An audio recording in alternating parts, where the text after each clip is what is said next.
শুভ সকাল বন্ধুরা, আজ আমরা চলে এসেছি এক নতুন মজাদার স্পেশাল রেসিপি নিয়ে। আজ আমাদের রেসিপিটি হলো মাশরুম পকোড়া। আমরা খুব সকাল সকাল এসেছি, এটা আমরা টিফিনের সঙ্গে খাওয়ার জন্য মাশরুম পকোড়া বানিয়ে ফেলি। শীতের সকালে চায়ের সঙ্গে মাশরুম পকোড়াটি জমে যায়। আমাদের বাড়িতে যেহেতু কেউ চা খায় না, সেই জন্য আমরা মাশরুম পকোড়া দিয়ে টিফিনটাই করে নিই।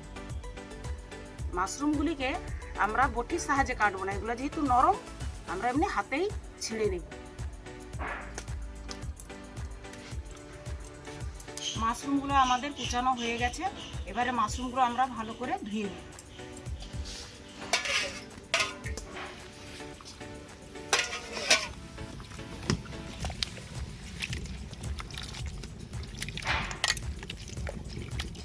এবারে আমরা জল নিচড়ে নেব।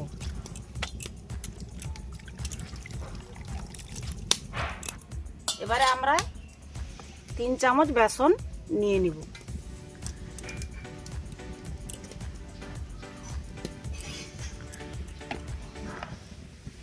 আর দিয়ে দেব কর্নফ্লাওয়ার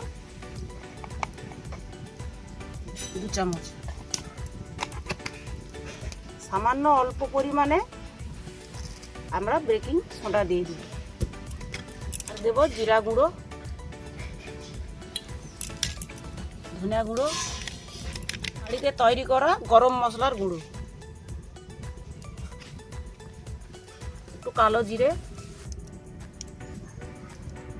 হলুদ, লঙ্কা গুঁড়ো সামান্য পরিমাণ, লবণ আর কাঁচা লঙ্কার কুচানো, ধনে পাতা কুচি। এরপরে এর মধ্যে আমরা মাশরুমগুলো দিয়ে দিব।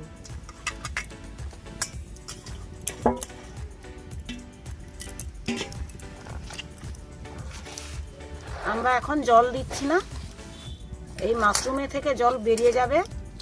আমরা মাখাতে মাখাতে যদি জল লাগে অল্প পরিমাণ জল দেব। একটু অল্প পরিমাণ জল দিলাম।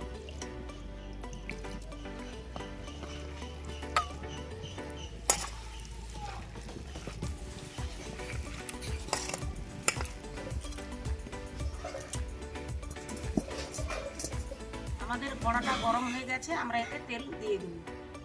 একটু ডুবো তেলে ভাজবো তো একটু পরিমাণে তেল দিতে হবে। এই মাশরুম কিন্তু খুবই উপকার বন্ধুরা, মাশরুম কিন্তু ছোট বড় সবারই খাওয়া উচিত। তেল গরম হয়ে গেছে, আমরা এবার শুরু করলাম।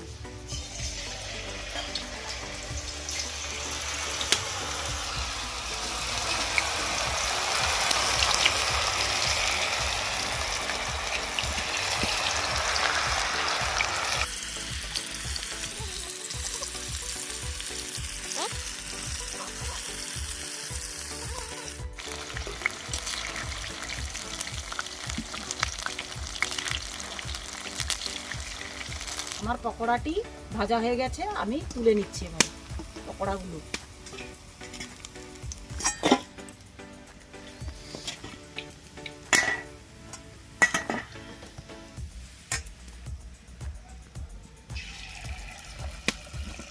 আমরা কনকনে ঠান্ডার মধ্যে আগুন পোয়াতে চাই কিংবা রোদে দাঁড়াতে চাই, আমি কিন্তু একসঙ্গেই সব কাজ করছি। আমার আগুনে গা গরম হচ্ছে, রোদ লাগছে আমাদের, আর আমার টিফিনটারও ব্যবস্থা হয়ে যাচ্ছে। একসঙ্গেই সব কাজ করে নিচ্ছি।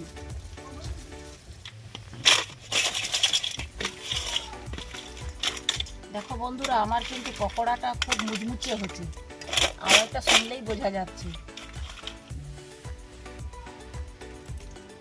বন্ধুরা, আমাদের পকোড়া ভাজাটি কমপ্লিট হয়ে গেছে। মুচমুচে সুস্বাদু একদম নিরামিষ পকোড়া। পকোড়া ভাজাটি কেমন হয়েছে সেটা কমেন্ট করে জানাবে, আর ভালো লাগলে অবশ্যই একটা লাইক দিবে। বন্ধুরা, তোমাদের সঙ্গে দেখা হচ্ছে পরের একটি মজাদার ভিডিও নিয়ে।